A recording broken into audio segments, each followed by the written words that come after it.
Prime minister কিন্তু বলছো যে তার শাকিলের টেলিফোন পেয়েছে, এবং ওই সময় সেনাবাহিনীও কিন্তু সাহায্য করার জন্য তৈরি ছিল, কিন্তু কেন পারে নাই? যেই কারণে প্রাইম মিনিস্টার এই এদেরকে সাহায্য করতে পারে নাই, এই একই কারণে আমি বঙ্গবন্ধুকে করতে পারি নাই। দ্য রিজন বিং, এমন চুক্তি তাজউদ্দিন আহমেদ কেন সই করলো 52 বছর আগে ইন্দিরা গান্ধীর সঙ্গে, যে বীরের হত্যাকাণ্ডের মতো ঘটনা ঘটলে পরে বন্ধ করতে পারবো না, কিছুই করতে পারবো না। এমন চুক্তি, গোপন চুক্তি অক্টোবর মাসে 71 সালে ইন্দিরা গান্ধীর সঙ্গে তাজউদ্দিন কেন এত বড় সর্বনাশ করলো, ক্ষতি করলো, কেন এত বড় ষড়যন্ত্র করলো ইন্দিরা গান্ধীর সঙ্গে মিলে,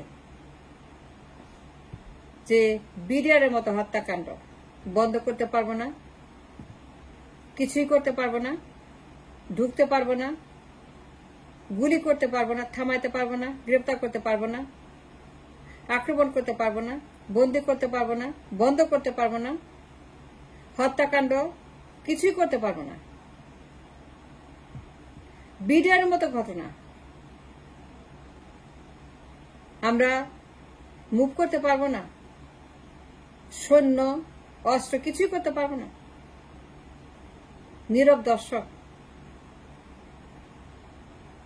এমন চুক্তি, এমন ক্ষতি, এমন বিষ আর বিষাক্ত কেন করলো তাজউদ্দিনের? এত বড় অন্যায়, এত বড় ক্ষতি ইন্দিরা গান্ধীর সঙ্গে। কালশীতে মুজিব বাহিনী, ইন্দিরা গান্ধীর বাহিনী, তাজউদ্দিনের বাহিনী সকলে মিলে একটা চুক্তি সই করলো কালশীতে, যে বীরের হত্যাকাণ্ডের মতো হত্যাকাণ্ড ঘটলে পরে আমাদের সেনাবাহিনীর কোনো অধিকার নাই টু মুভ দ্য ট্রুপস, তারা কিচ্ছু করতে পারবে না।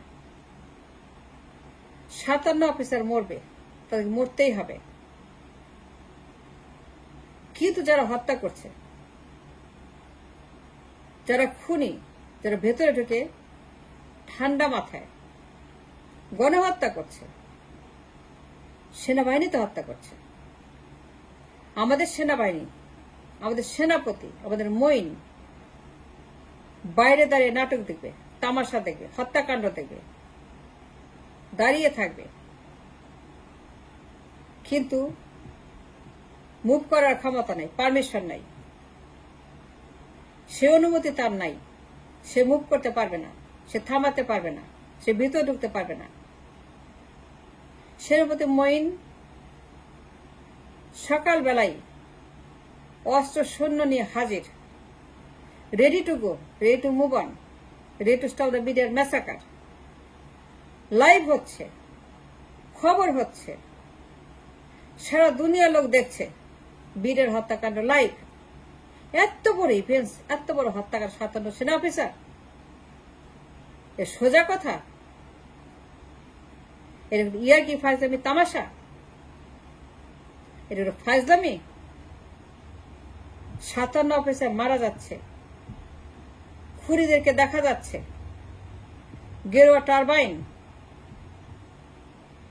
তার একটা একটা করে ধরছে, খুন করছে, গুলি করে মেরে ফেলছে। এটা কোনো ইয়ার কি? এটা কোনো জোক? যে জেনারেল মইন সে ঢুকতে পারবে না, কারণ তার পারমিশন নাই, কারণ তার পারমিশন সিজ করেছে তাজউদ্দিন আহমেদ 52 বছর আগে। তার ডিফেন্সের পারমিশন তাজ থামিয়ে দিয়েছে Tajuddin Ahmed. I am talking about অস্থায়ী প্রধানমন্ত্রী, প্রবাসী প্রধানমন্ত্রী, এক্সাইল প্রধানমন্ত্রী, মুজিবনগরের প্রধানমন্ত্রী, মুজিব বাহিনীর প্রধানমন্ত্রী, মুক্তি বাহিনীর প্রধানমন্ত্রী, মুক্তিযুদ্ধের প্রধানমন্ত্রী তাজউদ্দিন ইন্দিরার সঙ্গে চুক্তি সই করছে, গোপন চুক্তি অক্টোবর মাসে কালশীতে দেয়াদুনের, যে যে বীরের হত্যাকাণ্ডের মতো ইভেন্টস হইলে পরেও সেনাবাহিনী কোনো পারমিশন নাই টু মুভ অন।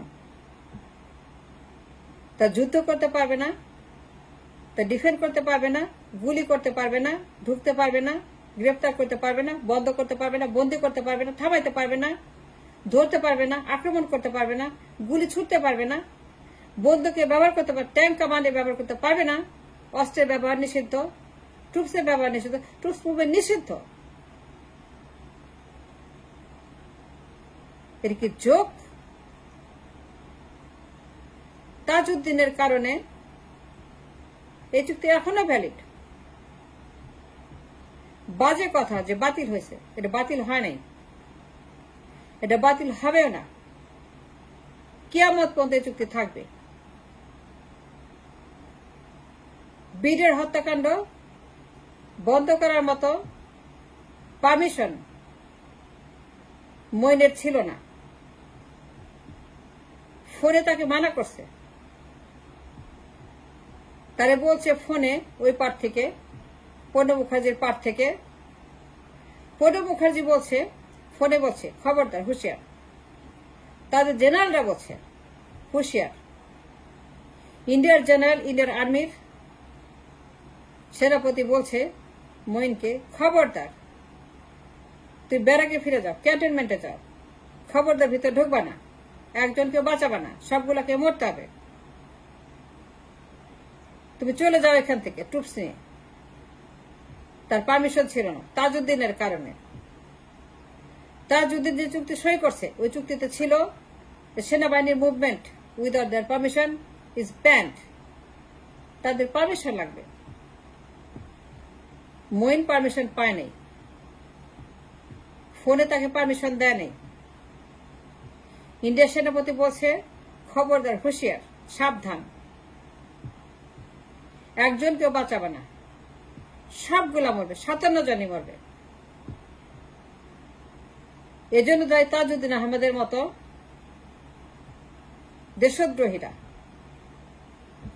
যারা মুক্তিযুদ্ধে নামে 12টা বাজাইছে, দেশটাকে ধ্বংস করছে, যারা মুক্তিযুদ্ধে নামে স্বাধীনের নামে, তাজউদ্দিনের মতো, শেখ মুজিবের মতো দেশদ্রোহীরা যারা এই দেশটাকে ধ্বংস করছে স্বাধীনের নামে। তাজউদ্দিন আহমেদ এত বড় একটা সর্বনাশ করছে, ইন্দিরা গান্ধীর সঙ্গে অক্টোবর মাসে দেরাদুনে কাল শীতে চুক্তি সই করা, যে বিডিআরের মতো হত্যাকাণ্ড যদি আরো ঘটে, আবারও ঘটে, বারবার ঘটে, আমাদের কোনো পারমিশন নাই to move on the troops. সৈন্য মুভ করার পারমিশন আমাদের নাই, এই পারমিশন তাদের হাতে। তারা বললে ইয়েস, তা না বললে নো। ফোনে ছিল প্রণব মুখার্জি হাসিনার সঙ্গে, হাসিনা ফোনে ছিল সারাদিন প্রণবের সঙ্গে, তারা কথা বলছে। কাকা ভাতিজি সারাদিন ফোনে ফোনে কথা বলছে, আর সারাদিন ধরে এদিকে হত্যা করা হয়েছে, অনুমতি পায় নাই। বীরের মতো হত্যাকাণ্ড বারবার হলে পরেও আমাদের সেনাবাহিনী পারমিশন পাবে না to move on, to stop the massacre. এইটাই কথা। তাজউদ্দিন আহমেদের চুক্তি এখনো ভ্যালিড, কিয়ামত পর্যন্ত এটা বাতিল হবে না। মুখের কথা চুক্তি বাতিল হয় না, কারো মুখের কথায় লিখিত চুক্তি বাতিল হয় না। এই চুক্তি কোনোদিনও বাতিল হবে না। আমাদের সেনাবাহিনীর লোক দেখানো, তাদের কাজ আনুষ্ঠানিকতা, পদক বিতরণ, স্লোগান, পুষ্পস্তবক, স্মৃতিসৌধ, সাভার, 32 নম্বর, টুঙ্গিপাড়া, শ্রদ্ধাঞ্জলি, লেফট রাইট, ব্যক্তির সেবা, ব্যক্তির পূজা, ব্যক্তির আরাধনা করা, ব্যক্তির সেবা করা, ব্যক্তির যত্ন করা, কবরের দেখো ভালো করা, 32 নম্বরের টেক কেয়ার করা। That's all they have the power to do so, according to তাজউদ্দিনের চুক্তি। এই চুক্তি অনুযায়ী বীরের হত্যাকাণ্ড যদি আবারও ঘটে, বারবার ঘটে, এটা বন্ধ করা যাবে না। সেনা অফিসাররা খুন হলে পরেও কিছুই করার ক্ষমতা আমাদের সেনাপতিদের নাই।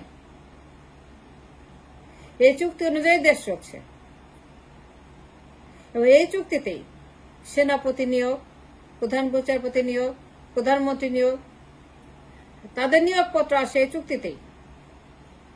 এই চুক্তিতেই প্রধানমন্ত্রীর নিয়োগপত্র, প্রধান বিচারপতির নিয়োগপত্র, সেনাপতির নিয়োগপত্র, তাজউদ্দিনের কাজ, তাজউদ্দিন আহমেদ ইন্দিরা গান্ধীর সঙ্গে 1 অক্টোবর মাসে কালশিতে এই চুক্তি সই করে 12টা বাজেছে সেনাবাহিনীর এবং দেশের। এত বড় সর্বনাশ, এত বড় ক্ষতি তাজউদ্দিন কেন করলো?